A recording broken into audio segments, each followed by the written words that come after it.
you know CERN, right? The Who? the Large Hadron Collider. Yeah. Yeah, so you know how they can actually create miniature black holes, right? But Just they're by not colliding real. particles. No, no, no, they're real. They're bottomless. They don't. They are very much black holes. Oh, okay. So we can make But those they are ourselves? so yeah. But you can thank your boy Stephen Hawking for helping us out on this one. So basically, they make black holes, but so unbelievably small that as soon as they're made, they just radiate away. Because Hawking showed through this idea of Hawking radiation that black holes also deteriorate over time But because don't they they radiate also. away some of their mass But they by also get radiation. bigger over Yeah, they time. get bigger if they suck things in. But if there's nothing around to suck in, and that's basically what happens in a closed system like the Large Hadron Collider, there's nothing in there. Like they collide particles in as close to a vacuum as possible, or I'm pretty sure it's a vacuum, or like as close as Yeah, possible. yeah. And there's nothing else. So what could that thing possibly take in? It's so unbelievably small that all the other stuff it can't possibly rip the atoms off their current bonds. So it's not strong enough to eat, essentially. In Yeah, because the it's so small, and it basically exists for a tiny fraction of a second, only because it radiates away instantly. Also, we probably don't want a black hole No, created we on really, Earth. really wouldn't. I don't know because I What can if tell what you if that what if a black hole was a portal to a new world? What if we could create a what if that's the secret to like Alex, finding Alex, I'm so glad you asked that because that's literally what we were talking about before. with the white hole, I know. Yes, exactly. This is, dude, I've been thinking about something like that for the longest time. And I feel like a lot of theoretical physicists think about that. And it's just such science fiction garbage, but it sounds so cool. I know, And but that's like why I said, like, multi-dimensional existence right there. But like I said, our simulators, they made they were smart about it. They knew, because basically what happens if, let's say, you try to get close to a black hole. you die in .1 of a second. Yeah, because there's this thing called spaghettification. I apologize. Spaghettification. Yeah, I apologize to our listeners for this gruesome, not technically gruesome. You turn into but spaghetti. I got it. All right. yeah, your body just gets stretched and all your atoms get ripped apart. What is this, Mike TV from Willy Wonka's Chocolate Factory? So, anyways, you get to the event horizon and you get spaghettified, and yeah, say goodnight. So you can't really make it to the center of a black hole and then outside the other end on the white hole, and you probably won't live to tell the tale. Let's just say that. So, like I said, man, they were smart. They knew what they were doing. But what if there was a way to like create like an artificial tunnel? Cause like to like get rid of the pressure theoretically. Like a way to basically dive, like you know, like how submarines and like modern day technology. Because if you go in the ocean, right, the water Yeah. pressure will kill you. Yeah. So, but we have technology that can help us survive down there.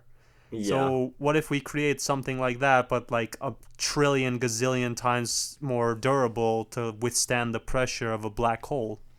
Could we walk through the black hole and out the other end? So the thing is that black holes don't have pressure. It's totally different. What's causing you to get into Gravity. Yeah, gravity is a force that's pushing down on you. No.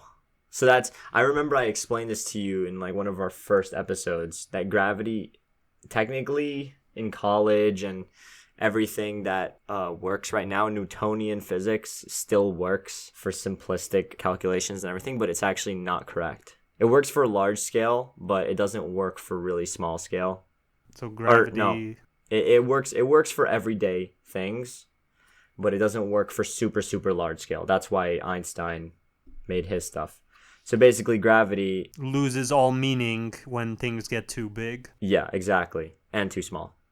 So there's like a little fine I guess you could say boundary in which we can say Newton was pretty cool guy. So we're But we're in like the sweet spot, right? Where yeah, where like we have I like can toss a gravity. ball to you.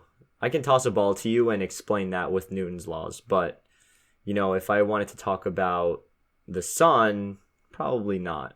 Okay. So, anyways, I'll explain to you what gravity is in reality. Imagine you have a big mass and I get stuck to it. No, that's not it. So imagine you have a. Let's say you have you ever played spike ball? Isn't that the thing where you have like a mini trampoline on the ground, and you play doubles, and you like have to hit the ball? Yeah, on it's the like the reverse. It's the reverse volleyball game, exactly. Yeah. So imagine a setup exactly like that. You have a hula hoop type of thing with some things holding it up, right? And you have a net on top. A trampoline, yes. So anyways, you would put something on that net, and that net, or we could say fabric, because that's what space-time is referred to as a fabric. You would put something on there, and that thing's going to distort. It's going to like come downwards. Yeah, it's going to go downward, yeah. Yeah, so that's exactly what gravity is. Now, but where did it come from? What? Me?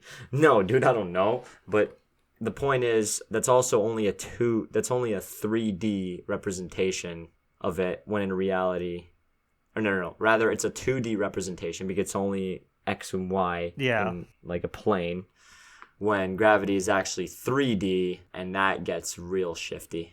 Is there try to imagine that plane just with all other directions in 3 dimensions. It's weird. It's so hard to wrap your head around. So I imagine there is no 3-dimensional model of gravity like there is in the 2-dimensional one. Or if there is, it'd be really messy. I couldn't explain it to you using the logic I have in my head.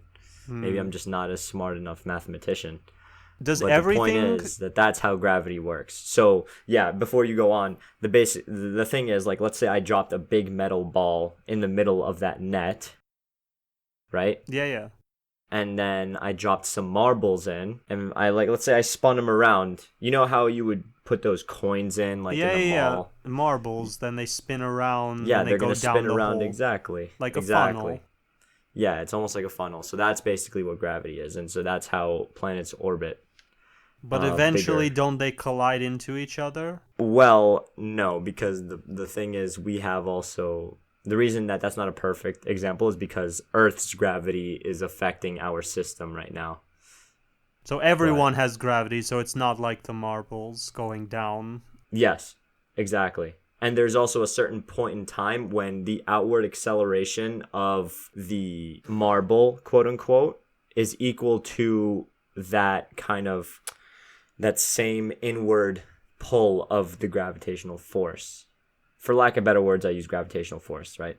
So basically, that's why we're able to orbit around our planet. That's why the ISS, the International Space Station, that's why it's been up there and stays up there, and people can go up there like it's a train station, because it just stays there. So it doesn't orbit around the Earth? It does. But they perfectly put it so that it doesn't go out of orbit. Exactly. That's what orbit is. These guys are really good at not messing up. Dude, you have no idea.